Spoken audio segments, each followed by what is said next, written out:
Rally तो बड़ी होगी और उससे देश की राजनीति में एक मैं समझता हूँ एक निर्णायक मोड़ आएगा। क्या असर होगा सर? ये रामलीला मैदान में महा रैली कहा जा रहा है, इससे क्या असर होगा? अब असर तो जनतंत्र में तो यही असर होता है ना कि जनता को जगाया जाता है। असर हो सकता है इस रैली का? हाँ, बहुत असर होगा, क्यों नहीं क्योंकि असर वोटर होगा। अधिकार यात्रा का तो कुछ असर दिखा नहीं सर, बिहार में भाजपा की क्योंकि सरकार आपने बनी। वोट चोरी कर ली ना, आपने हाँ। तो फिर वही मशीन जीत गई, जनता हार गई। सदन में तो सर अमित शाह ने क्लियर बोला है कि जहां ये लोग जीत जाते हैं वहां ठीक रहता है, और जहां हार जाते हैं तो ईवीएम का ओनर अरे होते अमित हैं। शाह तड़ीपार गृह मंत्री हैं, वो तो अब सदन में गाली गलौज करने लगे हैं। देखना दिलचस्प होगा कि जो 14 दिसंबर को रैली होती है उसमें कौन कौन लोग आते हैं।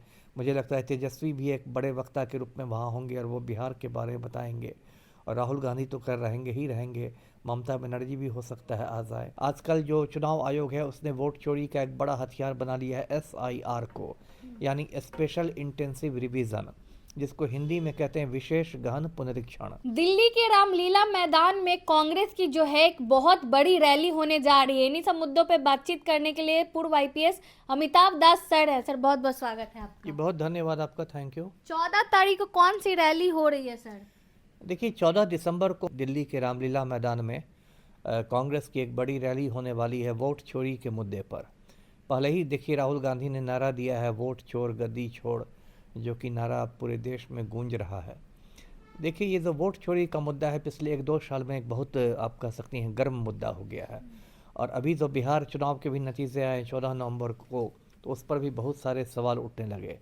मैंने खुद उन नतीजों को खारिज किया है। मेरा अपना भी मानना है कि ये नतीजे जो हैं वो वोट चोरी से आए हैं। प्रशांत किशोर की पार्टी का खाता भी नहीं खुला।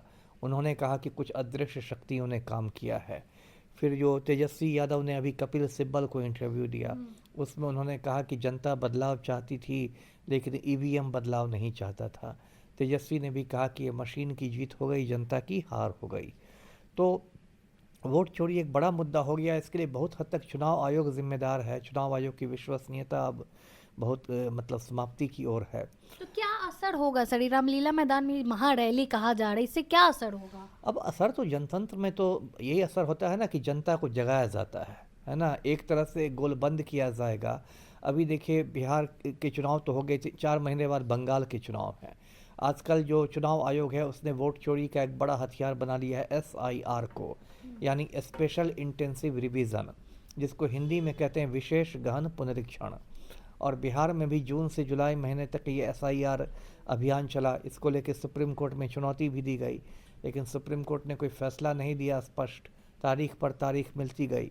उसके बाद चुनाव आयोग ने क्या किया कि SIR के तहत बिहार में 65 लाख मतदाताओं के नाम वोटर्स लिस्ट से काट दिए। और कहा जाता है कि इसमें ज़्यादातर वैसे मतदाता थे जो परंपरागत रूप से इंडिया महागठबंधन को वोट देते थे, मतलब गरीब लोग या अल्पसंख्यक अकलियत लोग या दलित बहुजन वगैरह। उसके बाद देखिए चुनाव आयोग ने इसी 27 अक्टूबर से ऐलान किया कि देश के 9 और राज्यों में और 3 केंद्र शासित प्रदेशों में यही SIR अभियान चलेगा।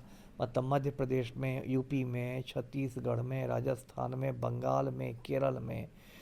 और वहाँ से तो और ख़राब खबरें आ रही हैं क्योंकि बहुत सारे BLO लोगों ने, लगभग 27 BLO ने आत्महत्या कर ली है। उन पर इतना ज़्यादा दबाव था SIR करने का कि उन लोगों ने मतलब सुसाइड करना शुरू कर दिया। तो अब तो ये मामला एक तरह से नहीं हो गया है। और देखिए वोट चोरी में एक तो ये मामला हुआ कि SIR से वोट चोरी कर ली जाती है। दूसरा जो बार बार सवाल उठाया जाता है वो EVM की विश्वसनीयता पर है। जैसे बिहार में जो राजद के पूर्व प्रदेश अध्यक्ष हैं जगदानंद सिंह, इन्होंने कहा है कि EVM में पहले ही से 25,000 वोट भाजपा के पहले ही से थे। बार बार लोग कहते हैं कि EVM को हैक किया जा रहा है।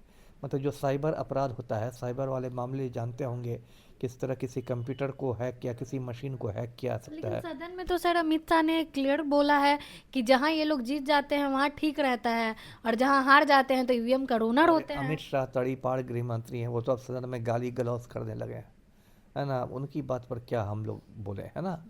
अमित शाह जो तड़ीपार है उनकी विश्वसनीयता खत्म हो गई, वो क्या बोलेंगे, है ना। इसलिए ये बात नहीं है। देखिए राहुल गांधी ने 3-4 बड़े बड़े संवाददाता सम्मेलन करके पूरे तथ्य और आंकड़ों के साथ दिखाया है कि कैसे इस देश में वोट चोरी का खेल हो रहा है ना।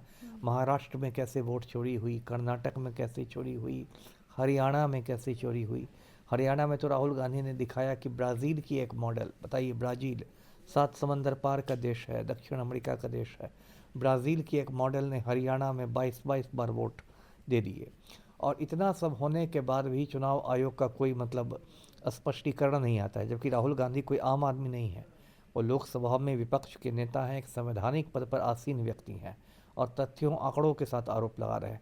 और दिलचस्प बात ये होती है कि चुनाव आयोग पर हमला किया जाता है और बचाव भाजपा के प्रवक्ता करते हैं आके।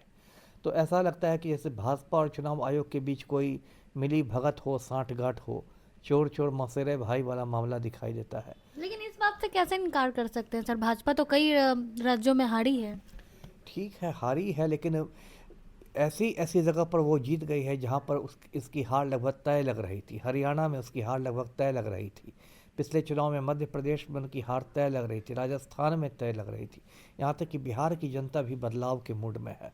तो कुछ ना कुछ तो गड़बड़ है ही। देखिए, चुनाव आयोग का नाम आजकल आप देखिएगा सोशल मीडिया पर लोगों ने चूना आयोग रख दिया है कि मतदाताओं को चूना लगा रहा है। तो कुछ ना कुछ गड़बड़ है, और मुझे लगता है कि अब देखना दिलचस्प होगा कि जो 14 दिसंबर को रैली होती है उसमें कौन कौन लोग आते हैं। मुझे लगता है तेजस्वी भी एक बड़े वक्ता के रूप में वहाँ होंगे और वो बिहार के बारे में बताएंगे, और राहुल गांधी तो कर रहेंगे ही रहेंगे, ममता बनर्जी भी हो सकता है आ जाए। तो ये देखना दिलचस्प होगा कि क्या होता है 14 दिसंबर को। मतलब जी, बहुत बड़ी रैली होने जा रही है, विपक्ष के तमाम बड़े हाँ, चेहरे दिख सकते हैं। रैली तो बड़ी होगी, और उससे देश की राजनीति में मैं समझता हूँ एक निर्णायक मोड़ आएगा। जी, बिहार में तो वोटर अधिकार में राहुल तेजस्वी की जोड़ी दिखी थी सर, जी, जी, दिल्ली में भी देखने को मिल बिल्कुल सकती है। बिल्कुल देखने को मिलेगी। वोटर अधिकार यात्रा जो राहुल गांधी ने निकाली थी 17 अगस्त से 1 सितंबर तक, राहुल तेजस्वी दोनों साथ साथ थे। अभी फिर तेजस्वी ने भी वोट चोरी की बात कर दी है, राहुल गांधी पहले से करते आए हैं, तो फिर दोनों साथ दिखेंगे रामलीला मैदान में। जी, मतलब असर हो सकता है इस रैली का, हाँ, बहुत असर होगा, क्यों नहीं क्योंकि असर वोटर होगा। अधिकार यात्रा का तो कुछ असर दिखा नहीं सर, बिहार में भाजपा की क्योंकि सरकार आपने बनी। वोट चोरी कर ली ना आपने, तो फिर वही मशीन जीत गई, जनता हार गई। लेकिन ये जो रैली होगी इसके बाद कहीं ना कहीं सरकार मतलब बैकफुट पर आ जाएगी। जी, चलिए, बहुत बहुत धन्यवाद। हमारे साथ पूर्व आईपीएस अमिताभ दास सर थे। 14 दिसंबर को जो है एक बहुत बड़ी जो है महा रैली होने जा रही है, एसआईआर को लेकर विपक्ष के तमाम बड़े चेहरे जो है इसमें शामिल हो सकते हैं। बाकी पूरी बातचीत को लेकर आप क्या कुछ सोचते हैं, अपनी राय कमेंट बॉक्स में जरूर दें। धन्यवाद।